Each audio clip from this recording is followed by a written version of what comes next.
ಸಾಷ್ಟಾಂಗ ನಮಸ್ಕಾರ ಮಾಡುತ್ತಾ ವೇದಿಕೆ ಮೇಲೆ ಆಸೀನರಾದ ಎಲ್ಲ ಪರಮ ಪೂಜ್ಯರಿಗೂ ಅವರ ಪಾದಕ್ಕೆ ನಾನು ನಮಸ್ತಕವನ್ನು ಪಡೆದು ಇಲ್ಲಿಯ ಈ ಕಾರ್ಯಕ್ರಮದಲ್ಲಿ ಭಾಗವಹಿಸಿದ ಎಲ್ಲರ ಹೃದಯ ಮಂದಿರ ನೆಲೆಸಿರುವ ಚೈತನ್ಯ ಸ್ವರೂಪಿಯಾದ ಆ ಪರಶಿವನಿಗೂ ಶರಣಾರ್ಥಿ.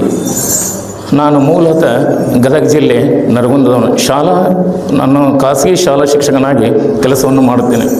ನಾನು ಯಾವುದೇ ನನ್ನ ಒಂದು ಜೀವನದ ಅನುಭವ ಏನಪ್ಪ ಅಂದರೆ, ನಾನು ಸುಮಾರು 18 ವರ್ಷದಿಂದ ನವೋದಯ ಕೋಚರ್, ಸೈನಿಕ್ ಸ್ಕೂಲ್, ಮೊರಾರ್ಜಿ, ಅಳಿಕೆ, ಕಿತ್ತೂರಾಣಿ ಚೆನ್ನಮ್ಮ ಹೀಗೆ 4000 ಮೇಲ್ಪಟ್ಟು ವಿದ್ಯಾರ್ಥಿಗಳಿಗೆ ನಾನು ಬೋಧನೆಯನ್ನು ಮಾಡಿರ್ತೇನೆ. ನಾನು ಈ ಧಾರವಾಡದಲ್ಲಿ ಇರ್ತಕ್ಕಂಥ ಸಾನಿಕ್ ಆಫೀಸರ್ ಹೇಳುವಂಥ ಪ್ರತಿಯೊಂದು ವಿಡಿಯೋಗಳನ್ನು ನೋಡ್ತಿದ್ದೆ. ನಾನು ಗುರುಗಳಂದ್ರೆ ನಂಬ್ತಿದ್ದಿಲ್ಲ. ನಾನು ನನ್ನ ಆರಾಧ್ಯ ಇವಾಗ 7 ಕೋಟಿ ಮೈಲಾರಲಿಂಗೇಶ ಮೈಲಾರಪ್ಪನ ಗುಡಿಗೆ ಹೋಗೋದು ಬರೋದು, ಅದನ್ನು ಸೇವೆ ಮಾಡೋದು, ಇಷ್ಟೇ ಗೊತ್ತು. ಒಂದು ಸಲ ಅವರು ಹೇಳಿರ್ತಕ್ಕಂಥ ವಿಡಿಯೋಗಳನ್ನೆಲ್ಲ ನಾನು ನೋಡ್ತಾ ಇದ್ದೆ, ಕೇಳ್ತಾ ಇದ್ದೆ. ಒಮ್ಮೆ ಲಚ್ಚಾನ ಸಿದ್ಧಲಿಂಗ ಮಹಾರಾಜರದ ಒಂದು ಕಥೆಯನ್ನು ಕೇಳಿದೆ. ಯಾಕೆ ನಾವು ಒಂದು ಸಲ ಲಚ್ಚಾನ ಸಿದ್ಧಲಿಂಗ ಮಹಾರಾಜರಿಗೆ ಹೋಗಬಾರ್ದು ಅಂತ ನಾನು ಪ್ರಪ್ರಥಮವಾಗಿ ನಾನು 2016ನೇ ಇಸ್ವಿಯಲ್ಲಿ RTO ಎಕ್ಸಾಮ್ ಬರೆದಿದ್ದೆ. ನಾನು ಒಬ್ಬ ಮೆಕ್ಯಾನಿಕಲ್ ಇಂಜಿನಿಯರ್, ಶಿಕ್ಷಕ ವೃತ್ತಿನ ಪ್ರೇಮಕ್ಕಾಗಿ ನಾನು ಬಂದಿದ್ದೇನೆ. ನಾನು 2016ರಲ್ಲಿ 9 ಸೀಟು, ನಾನು ಕರ್ನಾಟಕ, ಹೈದರಾಬಾದ್ ಕರ್ನಾಟಕ 2 ಸೀಟ್ ಇದ್ದು ನಾನು ಕೇವಲ ಕೆಲವು ಅಂಕಗಳಿಂದ ನಾನು ಫೇಲ್ ಆಗಿದ್ದೆ. ಆ ಸಂದರ್ಭದಲ್ಲಿ ನಾನು ಲಚ್ಚಾನಕ್ಕೆ ಹೋಗಿದ್ದೆ. ಲಚ್ಚಾನ ಸಿದ್ಧಲಿಂಗ ಮಹಾರಾಜರ ಒಂದು ಗದಿಗೆಗೆ ಹೋಗಿ, ಅದು ಅವರು ಹುಟ್ಟಿದ್ದು ಬ್ರಿಟಿಷರ ಒಂದು ಆಡಳಿತದಲ್ಲಿ, ಬ್ರಿಟಿಷರ ಆಡಳಿತದಲ್ಲಿ ಹುಟ್ಟಿದ್ರು. ಅವ್ರ ಕಥೆಯನ್ನೆಲ್ಲ ಕೇಳ್ತಾ ಇದ್ದೆ. ಅವ್ರದ್ದು ಒಂದು ಪವಾಡ ನಾನು ಭಾಳ ಆಸಕ್ತಿಯಿಂದ ಕೇಳ್ತಾ ಇದ್ದೆ. ಒಂದು ಸಲ ಅವ್ರ ಮಟ್ಟಕ್ಕೆ ಹೋದಾಗ ಅಪ್ಪವ್ರ ಗದಿಗೆ ನಿಂತು ಕೇಳಿದೆ. ಮಹಾತ್ಮರ ನೆನೆಯೋದೇ ಘನಂ ಪದವಿ ಅಂತ ಈ ಪದೇ ಪ್ರಥಮ ಸಾಲ ನಾನು ಗುರುಗಳಿದ್ರಿಗೆ ಯಾವತ್ತೂ ಮಾತಾಡಿಲ್ಲ. ನಾನು ಕೇವಲ only I use to teach in front of my students. ಅದಕ್ಕೆ ಗುರುಗಳಿದ್ರೆ ಮಾತಾಡಬಾರ್ದು, ಆದರೂ ಈ ಕಾರ್ಯಕ್ರಮ ಮಾತಾಡ್ತಾ ಇದ್ದೇನೆ. ಏನಪ್ಪ ಅಂದ್ರೆ, ಲಚ್ಚಾನ ಸಿದ್ಧಲಿಂಗ ಮಹಾರಾಜರ ಗದಿಗೆ ಮುಂದೆ ಹೋಗಿ ನಿಂತು ಕೇಳಿದೆ, ಯಪ್ಪ ನೀವಿದ್ದಾಗ ನಾ ಇನ್ನೂ ಹುಟ್ಟಿದ್ದೇ ಇಲ್ಲ. ನಾವು ಬಂಡಾಯದ ನಾಡದವರು, ಬಂಡಾಯ ನಡೆದಾಗ ನಾ ಇನ್ನೂ ಹುಟ್ಟಿದ್ದಿಲ್ಲ. ನಿಮ್ಮದು ಕತಿ ಪುರಾಣ ಭಾಳ ಹೇಳ್ತದೆ ಈ ಜಗತ್ತು, ಜರ ನಮಗೂ ಒಂದು ಮಾತು ಹೇಳ್ರಿ ಅಂತ ನಾನು ಒಂದು ಬೇಡ್ಕೊಂಬಂದಿದ್ದೆ ಲಚ್ಚಾನ ಸಿದ್ಧಲಿಂಗ ಮಹಾರಾಜರು. ಲಚ್ಚಾನ ಸಿದ್ಧಲಿಂಗ ಮಹಾರಾಜರ ಶಕ್ತಿ ಅಂತದಿತ್ತಪ್ಪ ಅಂದ್ರೆ, ಮುಂದೆ ಒಂದು 8-9 ದಿನದಾಗ ಬಂದವರು ಒಂದು ಕನಸಿನಾಗ ಒಂದು ಹೇಳಿದ್ರು. ಆ ಕೆಲಸ ಏನು ಹೇಳಿದ್ರಲ್ಲ ಅವರು, ಮುಂದೆ ನನ್ನ ಜೀವನದಾಗ ಆಗಿತ್ತು. ಅಂದಲಿಂದ ನೋಡ್ರಿ ನಮ್ಮ ಮಹಾತ್ಮರ ಪಾದಕ್ಕೆ ಬಿದ್ದನ ಈ ರೀತಿ ಬರಾಕತ್ತೆ ನೋಡ್ರಿ. ಆಯಿತು, ಅದನ್ನೆಲ್ಲ ಹೋಗ್ತಿದ್ದೆ, ಮುಗುಳ್ಕೊಡಕ್ಕೆ ಹೋಗ್ತಿದ್ದೆ, ಅಚಲೇರಿ, ಕಲಬುರಗಿ, ಜಡ್ಗ, ಈ ರೀತಿ ನಾನು ಮುಗುಳ್ಕೊಡದ ಒಂದು ಭಕ್ತನಾಗಿ ಹೋಗ್ತಾ ಇದ್ದೆ. ಎರಡನೇದು ಏನಂದರೆ, ಈ ಗತ್ತರಿಗೆ ಭಾಗಮ್ಮ ವಿಜಯನಗರ ಸಾಮ್ರಾಜ್ಯದ ಅರಸು ದೇವತೆ.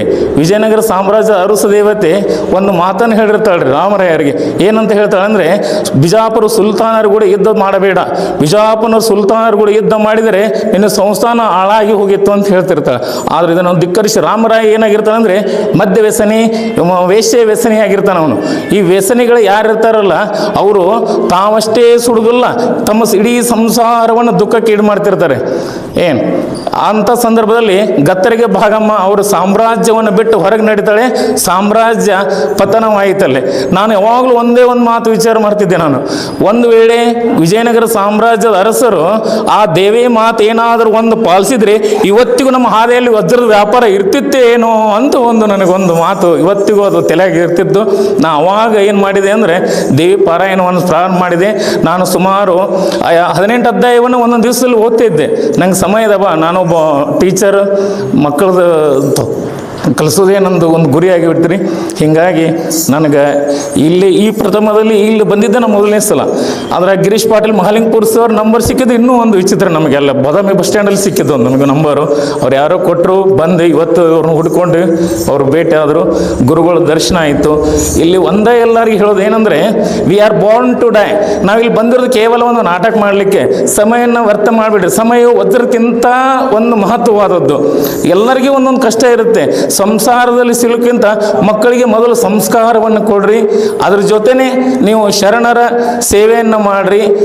ನಡೆಯುತ್ತಲೇ ಈಚರಿಸಿ ಸ್ಮರಿಸಲಿ, ನುಡಿಯುತ್ತಲೇ ಈಚರಿಸಿ ಸ್ಮರಿಸಲಿ, ಕೊಡುವ ಕೊಂಬಾಗಲಿ ಈಚರಿಸಿ ಸ್ಮರಿಸಿದೊಡೆ, ಬಿಡಳಿವನಿ ನೀ ದೇವಿಯವನಿಗೆ ಕೊಡುಗಳೇ ಬೇಡಿದ್ದ ಪದ ನಡೆಬಿಡದೆ ಸಾಗರಲ್ಲವೇ ದೇವಿ ಭಕ್ತರಿಗೆ. ಅಂತ ದೇವಿ ಮಹಾತ್ಮೆಯಲ್ಲಿ ನೀವು ಈ ಗುರು ಪೂರ್ಣಿಮೆಯಲ್ಲಿ ಪಾಲ್ಗೊಂಡ್ರಲ್ಲ, ನಿಮ್ಗೆ ನಿಜವಾಗ್ಲೂ ಗುರುವಿನ ಆಶೀರ್ವಾದ ಆಗೇ ಆಗುತ್ತೆ. ಕೋಟಿ ಪುಣ್ಯ ಬರ್ತದೆ. ಮಹಾತ್ಮರು ನೆನೆಯದೆ ಘನಂ ಪದವಿ ಅಂದಾರ. ಯಾವಾಗಲೂ ಸತ್ಕಾರದಲ್ಲಿ ಪಾಲ್ಗೊಂಡು ಪಾಲ್ಗೊಳ್ಳಿ. We are born to die. ಅದಕ್ಕೆ ಸಮಯನ ವ್ಯರ್ಥ ಮಾಡಬೇಡಿ. ಹೋಗಲಾಗ ಏನೈತಲ್ಲ, ನಮ್ಮ ಭಾರತಾಂಬೆಗೆ, ನಮ್ಮ ಗುರುವಿಗೆ ಒಂದು ಒಳ್ಳೆ ಕೀರ್ತಿ ಕೊಟ್ಟೋಗೋಣ. ನಮಸ್ಕಾರಗಳು.